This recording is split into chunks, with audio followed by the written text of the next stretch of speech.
Hai, halo. Assalamualaikum warahmatullahi wabarakatuh. Selamat pagi. Kembali di perkuliahan MOOC Mengantar Ilmu Kebumian, salah satu MOOC dari FMIPA Universitas Indonesia.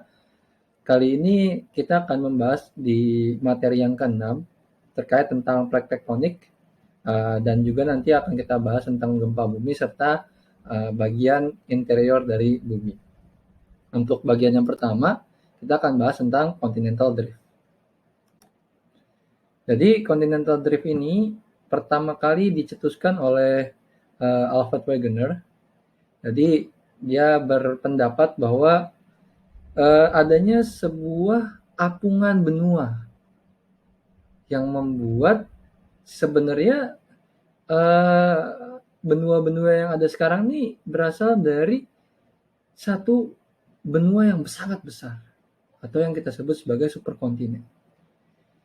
Nah, jadi Wegener ini mengajukan usul bahwa setidaknya ada yang kita sebut sebagai superkontinen, yang kita sebut sebagai Pangea, yang mulai break ataupun mulai pecah itu diperkirakan 200 juta tahun yang lalu dan merupakan suatu benua yang sangat besar.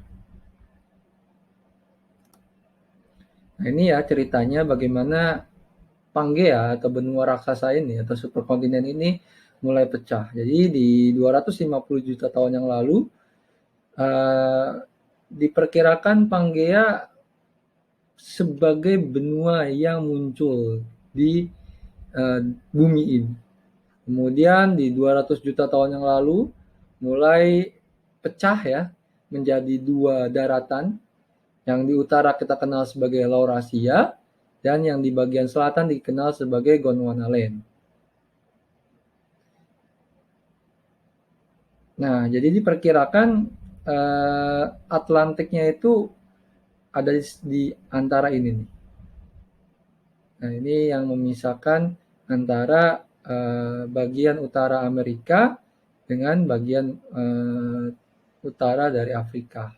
Ini ya, dia memisahkan mereka. Jadi Pangea bisa jadi Laurasia dan Gondwanaland di umur 200 juta tahun yang lalu.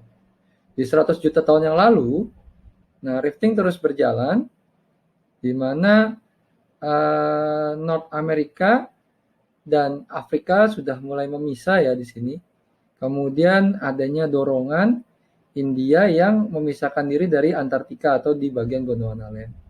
Kemudian di 50 juta tahun yang lalu, nah ini Australia mulai pisah ke arah utara, jadi udah nggak gabung lagi sama Antartika, dan India sudah mendekat ke arah Asia yang nantinya di umur tersier India akan menubruk dari Asia atau anak benua ini akan menubruk dari Asia yang menghasilkan nanti adalah pegunungan Himalaya.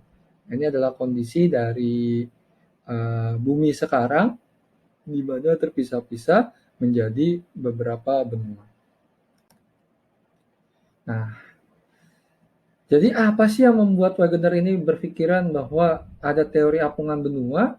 Yang pertama adalah ternyata kalau teman-teman ambil atlas ataupun globe atau apapun itu, kemudian teman-teman gunting-gunting bagian benua dan teman-teman sambung-sambungkan benua-benua tersebut, itu akan menjadi suatu hal yang matching. Contoh yang paling simpel adalah ketika teman-teman menggunting benua Afrika dan teman-teman gunting bagian benua Amerika Selatan, di mana bagian Amerika Selatan bagian timur dengan Afrika bagian barat ketika ditempelkan itu akan matching.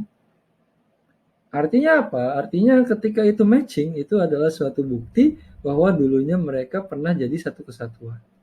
Terus yang berikutnya ada selain tadi ya kesamaan dari bentukannya, ada juga dari kesamaan fosil. Jadi di beberapa fosil, di beberapa benua, khususnya di bagian Afrika bagian barat dengan Amerika Selatan bagian timur, itu ternyata kalau fosilnya yang ditemukan ternyata hampir sama. Artinya apa? Kan nggak mungkin ada hewan ataupun makhluk hidup yang dia menyeberang sampai sejauh Samudra Atlantik, itu nggak mungkin, kecuali dia makhluk air. Nah, berarti ketika itu makhluk darat, berarti ada cerita dulunya itu adalah sebuah kesatuan. Kemudian secara tipe dari batuan serta strukturnya. Jadi di beberapa batuan di beberapa benua seperti di Amerika Utara dengan di Afrika bagian utara, ternyata itu litologinya sama yang diperkirakan merupakan rangkaian pegunungan yang sekarang terpisah karena adanya dianggap Wegener sebagai continental drift.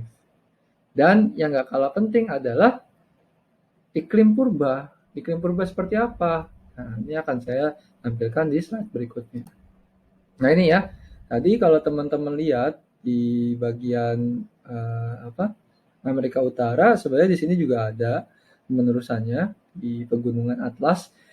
Nah kita bisa lihat di sini ada gunung Appalachian, dan ternyata kalau ditelusuri di sini ternyata ada kemenerusannya karena tipe batuannya sama di antara yang di bagian Amerika Utara, khususnya yang ditemukan di Appalachian dengan apa yang ditemukan di Caledonian dan di British. Juga apa yang ditemukan di Atlas di Afrika. Nah, ini untuk yang bagian timur juga sama. Jadi ini diperkirakan dulunya ini merupakan satu kesatuan nih bagian ini. Ini, kemudian bagian ini, dan kemudian bagian ini. Kalau yang kasus Atlas nanti lain cerita lagi karena memang dia mirip seperti bentukan pull apart sebenarnya. Tapi nanti saya akan jelaskan di pertemuan yang ke-10. Nah ini bukti kalau iklim purba itu nyata kalau mereka tuh jadi satu kesatuan. Nah ini contohnya, kalau teman-teman bisa lihat, kita akan ketemu beberapa endapan es di bagian Argentina di sini, kemudian di bagian Afrika bagian selatan, India, dan Australia, ini punya endapan es yang cenderung sama. Nah, ada kemungkinan bahwa di masa lampau ini menjadi satu kesatuan di sini. Jadi mereka bagian dari Antartika, di mana ini adalah Indianya, ini Afrika bagian selatan, ini Argentina, ini Australia, yang memang merupakan iklim kutub ya pada masa tersebut. Nah, tapi ternyata continental drift ini masih menyimpan suatu pertanyaan atau suatu misteri yang tidak bisa dipecahkan. Kenapa? Apa itu yang menyebabkan teori continental drift itu tertolak?